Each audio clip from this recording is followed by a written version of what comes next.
that technically the Houston Astros were playing at home, but I'm not gonna lie to you guys, when I was watching that game, it felt like we were in LA because the fans of the Dodgers, they were chanting Joe Kelly, they were chanting cheaters at the Astros. It was basically a home game for the Dodgers. So we're gonna go ahead and break that game down in just a second because it wasn't done just there. The Dodgers fans were accusing the Astros of cheating while Clayton Kershaw was pitching, so we'll talk about that as well. But what's going on, everyone? It's Fuzzy. Welcome back to yet another MLB recap. If this is your first time on the channel, we do this every single day, so if you want to stay up to date on the game of baseball, this is the best place to be. And also use code Fuzzy on SeatGeek, save yourself 20 bucks off your entire purchase. Now, I want to talk about something that just made me shake my head. Zach Plesac, the star kind of two-starter for the Cleveland baseball team, he broke his own finger, so he didn't punch a wall, he didn't slap anything. What happened is he broke his finger while putting on a t-shirt. Every single person, or I would say 99% of people watching this video, put on their shirt today and they did not break a finger. So apparently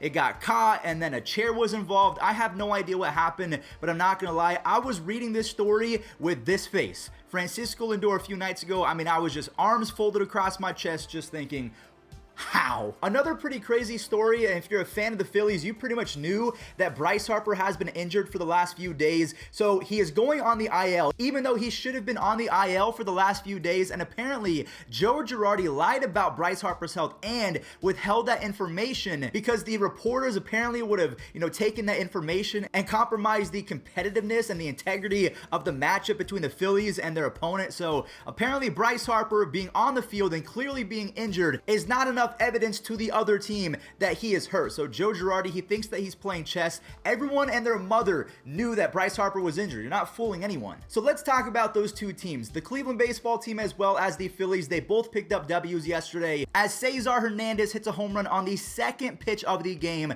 Jordan Luplow comes in the 8th after striking out a few times. He hits a 2-run home run. And before we talk about Aaron Savali, I want to show this Akil Baddoo triple. Okay, sorry, moving on from Akil Baddoo. Savali was a surgeon yesterday. He is not going to be a 15 strikeout guy. He is going to work the count and be a dog. He goes 8 innings, only allows 1 earned run, walks 1 hitter, and strikes out 6. He lowers his ERA to 3.04. So because he doesn't strike out a ton of people, his FIP is still at about 3.95. But because he's a surgeon, he's really good. Rhys Hoskins hit a 2-run pimp job yesterday, and that was all that Vince Velasquez needed. He goes 6 scoreless innings, has 5 strikeouts by the time that he is all said and done. Sandy Alcantara, he goes 8, and again, that 1 home run, that 1 mistake pitch to Rhys Hoskins, that was all that the Phillies bullpen needed. Unfortunately, the Phillies can't gain any ground because both the Mets and the Braves won yesterday as well. We'll talk about those games in just a moment. A pretty fun story for multiple reasons. The White Sox versus the Cardinals. First and foremost,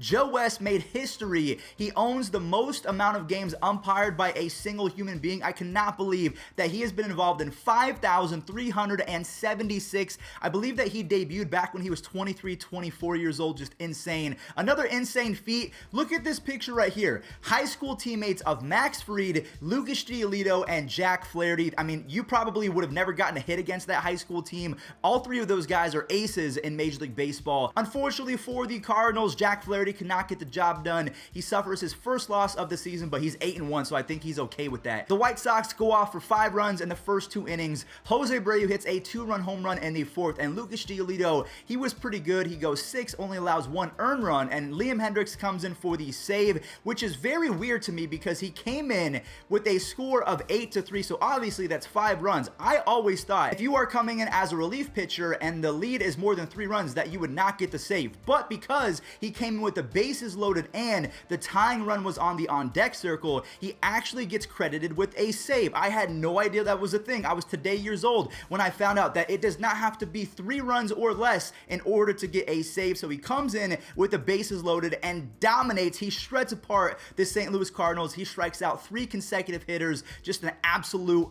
beast. We're going to go ahead and talk about the Padres, the Dodgers, and the Giants because those 3 teams are fighting for first place. First and foremost, Corbin Burnes is going against the Padres, and he has not picked up a W in over a month, and it does not get any easier for him yesterday as Victor Caratini steals home yesterday. Jurickson Profar drives in an RBI. Joe Musgrove Musgrove, he was pretty good up until the 4th inning, so he goes 4 2/3, only allows 1 hit, but he has to get taken out. Tim Hill comes in and he shuts it down, as well as that Padres bullpen. The Padres score 5 in the later innings and they win 7-1, a fairly easy victory if you ask me. The Dodgers versus the Astros. Here we go, a rematch of the 2017 World Series, as well as a rematch of the 2020 Joe Kelly versus Carlos Correa scuffle. So we have Justin Turner going the other way for a 2-run opposite field home run. Chris Taylor drives in 2 RBIs, and Clayton Kershaw was masterful. He goes 7 2/3 innings, only allows 1 run, and the Dodgers pick up 3 more runs on 3 consecutive walks with the bases loaded. Joe Kelly, he comes in to face Jose Altuve, the first time that he's faced the Astros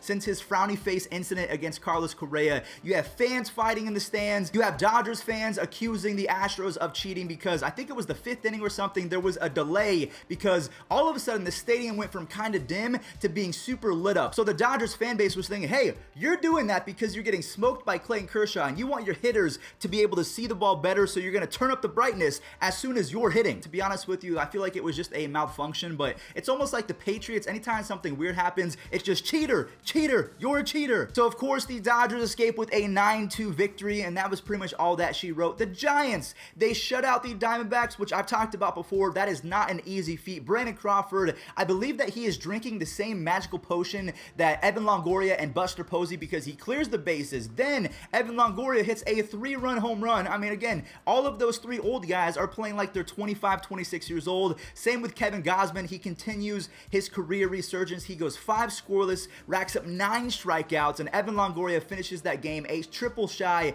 of the cycle, so they decimate the poor Arizona Diamondbacks. The Jays versus the Yankees. All 3 of the top teams in the American League East lost yesterday, so the Jays improved to 4.5 games back of first place in that division. Steven Matz is essentially Randy Johnson anytime that he faces the Yankees. Vladimir Guerrero Jr. hit his 16th home run of the season. He is leading the pack for all of Major League Baseball. He ups his OPS plus to an insane, otherworldly 207, where the average is 100, so he is a 107% better than the average hitter. You have Lourdes Gurriel Jr. hitting a home run, and Steven Matz ends that game going 6 2/3, only allows 1 earned run, doesn't walk anyone, and finishes with 10 strikeouts. And the Randall Grichuk, just to have some fun, hits a home run in the later innings. The Angels versus the Rangers. Speaking of home run hitters, you have Justin Upton, which is a very powerful leadoff hitter. Then you have Jared Walsh going yard for his 11th home run, and a 6-run 5th inning was capped by Shohei Ohtani, his 15th home run of the season. He ups his OPS plus up to 157.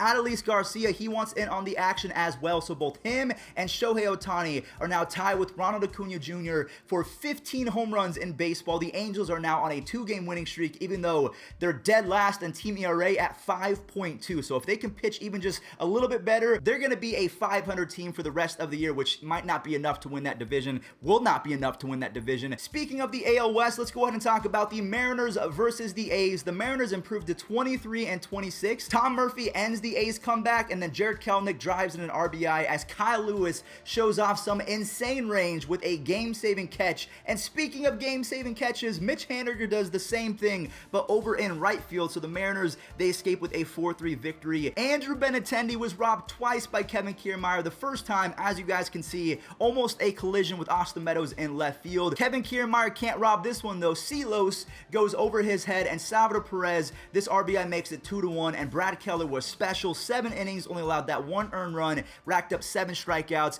Kiermaier robs Benintendi yet again, but Benny gets the last laugh as the Royals win 2-1. Rich Hill, the losing pitcher from yesterday, 41-year-old Rich Hill, he joins Nolan Ryan, Randy Johnson, and Gaylord Perry as the only 41-year-olds in MLB history to have 13 strikeouts at that old of an age. So shout out to Rich Hill, he's dicing. The Cubs are now just a half game back of the Cardinals. They're on a 2-game winning streak, even though the Pirates, they jump out to a 3-run lead in the first few innings, but Jack Peterson, he put the team on his back. He hits a home run. Anthony Rizzo follows up with an RBI. Jake Arrieta settles down, and then Jock Peterson hits his 2nd home run of the game, and the bullpen comes in, only allows 2 hits in the final 4 innings, and Craig Kimbrell gets his 10th save of the season. So the Cubs, they've been playing really well as of late. Kyle Farmer, he got to Mad Max early, and I think that just made Max Scherzer kind of angry, and he ends the day with 9 strikeouts, but unfortunately, the 2 home runs that were hit off Max Scherzer, I believe one was Kyle Farmer, maybe the other was Eugenio Suarez, I can't remember. That was all that Tyler Mahle and the bullpen bullpen needed. Castellanos is now on a 12-game hitting streak. The Reds offense is really good. Luis Castillo just has to stop being the worst pitcher in all of baseball. The Braves beat the Red Sox yesterday 3-1. A hit by pitch scores the first run for the Red Sox, and that was pretty much all that Charlie Morton gave up yesterday. It was the only run that Charlie Morton gave up. Marcell Ozuna drives in an RBI, Acuna making it 3 runs. Charlie Morton goes 7 scoreless technically because that first run was unearned. He has 9 strikeouts, and Will Smith gets his 8th save of the year. The Mets stay in the win column as well, and they are 1 game ahead of the Braves after the Braves obviously beat the Red Sox. We have Jacob deGrom back in business, and he looked fantastic. You have James McCann versus Ryan McMahon. They go back and forth as Jacob deGrom goes 5 innings. He was on a pitch count, 3 hits, 9 strikeouts. Jonathan Villar, he shows off the glove over at third base, and Tomas Nido with the 2-run home run that wins it. And as Edwin Diaz, they call him Sugar, strikes out the side to get the save. Again, the Mets stay 1 game ahead of the Braves. And last but not least, the Twins beat the Orioles 7-4. The Orioles grab a few in the first, but then you have Luis Arraez and Rob Refsnyder. They tie it up. They get 2 more on wild pitches from Dean Kramer.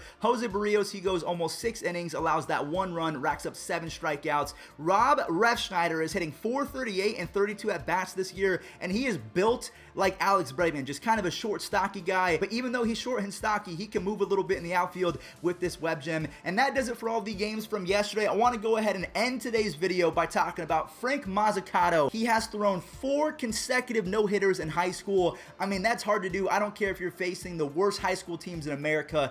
4 straight no-hitters, 27 consecutive innings. That is no easy feat, and I tip my cap to you, Mr. Frank Mazzucato. Thank you all so much for watching. Stay safe out there. Use code Fuzzy on SeatGeek to save $20 off. If you enjoyed today's video, leave a like and subscribe, and I'll catch you on the next one.